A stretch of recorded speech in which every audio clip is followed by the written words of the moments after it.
Shri Venkateswara gold తాకట్టులో ఉన్న మీ బంగారాన్ని విడిపించి కొనబడును.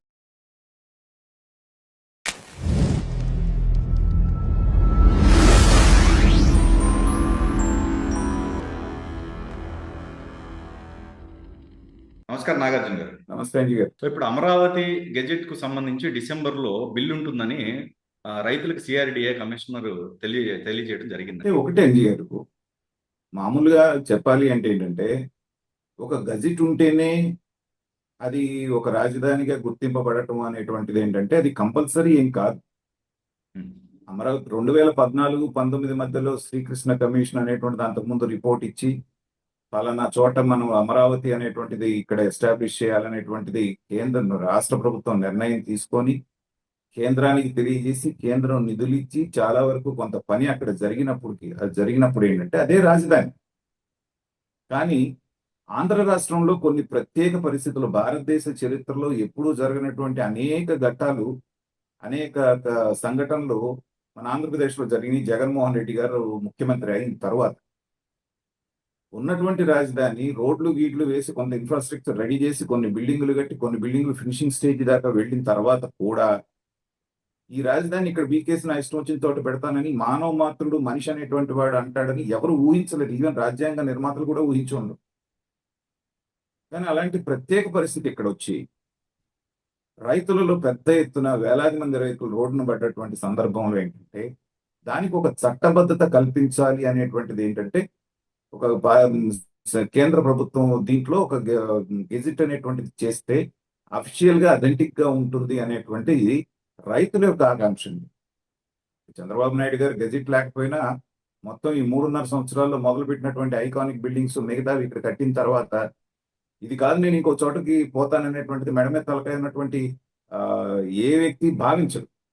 కానీ ఫ్యూచర్లో అయినా సరే మళ్ళీ జగన్మోహన్ రెడ్డి లాంటి వ్యక్తి వచ్చి ఇలాంటి పురుగు ఆయనకి తుల్లిస్తే మా భవిష్యత్తు ఏంటనేటువంటిది రైతుల్లో ఆందోళన ఉంది. కాబట్టి చట్టబద్ధత కల్పించడం కోసంగా చేస్తున్నటువంటి కార్యక్రమం అండి ఇది. దీని మీద పెద్ద ఎత్తున బిగినింగ్ నుంచి కూడా మీరు రైతులు ఇచ్చేయటమే కాకుండా జగన్మోహన్ రెడ్డి గారి పార్టీ కూడా పెద్ద ఎత్తున దుష్ప్రచారం చేసింది. ఇది ఎప్పుడైనా పీకేసేదే ఉంటే ఆయన ఎందుకు పట్టుబట్టట్లేదు, ఈయన మీద ఆధారపడి ఉంది కదా కేంద్ర ప్రభుత్వం, కాబట్టి ఈయన ఒత్తిడి ఇచ్చి మొట్టమొదటి సమావేశంలో ఎందుకు తీసుకురాలేదు అని రకరకాల ప్రచారాలు చేసినప్పుడు ఏంటంటే రైతుల్లో కూడా అమ్మో గెజిట్ నోటిఫికేషన్ లేకపోతే మనది ఇది చట్టబద్ధం కాదేమో ఈ రాజధాని అనేటువంటి భ్రమలు భయాలు వాళ్ళలో ఉన్నాయి. కాబట్టి వాటిని తొలగించడానికి ఇవాళ చర్యలు తీసుకుంటున్నట్టుగా రేపు డిసెంబర్ సమావేశాల్లో శీతాకాల సమావేశాల్లో ఇది బిల్లు ద్వారా దాన్ని గెజిట్ తీసుకురావటం చేయటం అనేటువంటి నోటిఫై చేయబోతున్నారు. ఇప్పుడు ఇంకో దాన్ని మొదలు పెడతారు మళ్ళీ వాళ్ళు. కాబట్టి వాళ్ళ గురించి పట్టించుకోకుండా రైతుల మనసులో ఉన్నటువంటి భయాందోళనను తొలగించడానికి ప్రభుత్వం అనేటువంటిది ఆ వైపు చర్యలు తీసుకోవటం అనేటువంటిది అందరం కూడా ఆహ్వానించదగ్గ విషయం. అయితే ఏంటంటే అలానే ఫస్ట్ టైమే చేయాలి అనేటువంటి దానికి ఏంటంటే దేనికైనా సమయం సందర్భం కావాలి. వచ్చిన తర్వాత మూలనబడినటువంటి రాష్ట్రాన్ని, అప్పుల పాలైనటువంటి రాష్ట్రాన్ని మళ్ళీ ఎలా గాడిలో పెట్టాలి, ఇచ్చినటువంటి పథకాలన్నింటినీ ఎట్లా ఫుల్ఫిల్ చేయాలి, ఇవన్నీ కూడా చూసుకుంటూ వచ్చేటప్పటికి ఈ సంవత్సరాల కాలం అనేటువంటిది పట్టింది.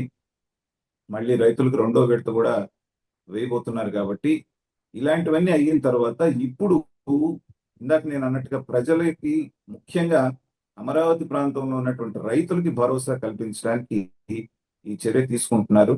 అయితే ఇక్కడ ఒకటి చెప్పాల్సింది ఏంటంటే అంజీ గారు, అమరావతిని కదిలించడం అనేటువంటిది ఎవరి వల్ల కాదు, అది అసాధ్యం అనేటువంటిది 2019-24 మధ్యలో అత్యంత బలవంతుడిగా కనిపించిన జగన్మోహన్ రెడ్డి ప్రయత్నం చేసిన విశ్వ ప్రయత్నం చేశాడు. అది ప్రయత్నం కూడా కాదు.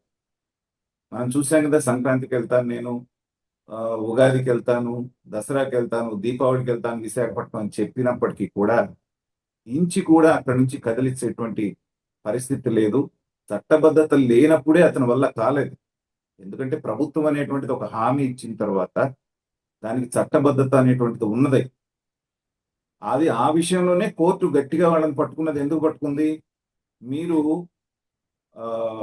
వాళ్ళకి ఇచ్చినటువంటి ప్రామిస్ చేసి అగ్రిమెంట్స్ రాసిన తర్వాత కూడా మీరు ఎలా వెనక్కి వెళ్తారు అనేటువంటిది అక్కడ చెప్పినందు మూలన ఆ రాజధాని అనేటువంటిది అక్కడి నుంచి తరలిపోకుండా ఉంది. కాబట్టి ఆ, ఇది చాలా మనం ఆహ్వానించదగ్గ విషయం అనేటువంటిది నేను చెప్తున్నాను అంజీ గారు. రైతులకు ఇప్పుడైనా సరే భరోసా కల్పించి వాళ్ళ వైపు ఆ వైపులో అడుగులేసేటట్టుగా చేసినందుకు ప్రభుత్వాన్ని మనం అభినందించాలండి.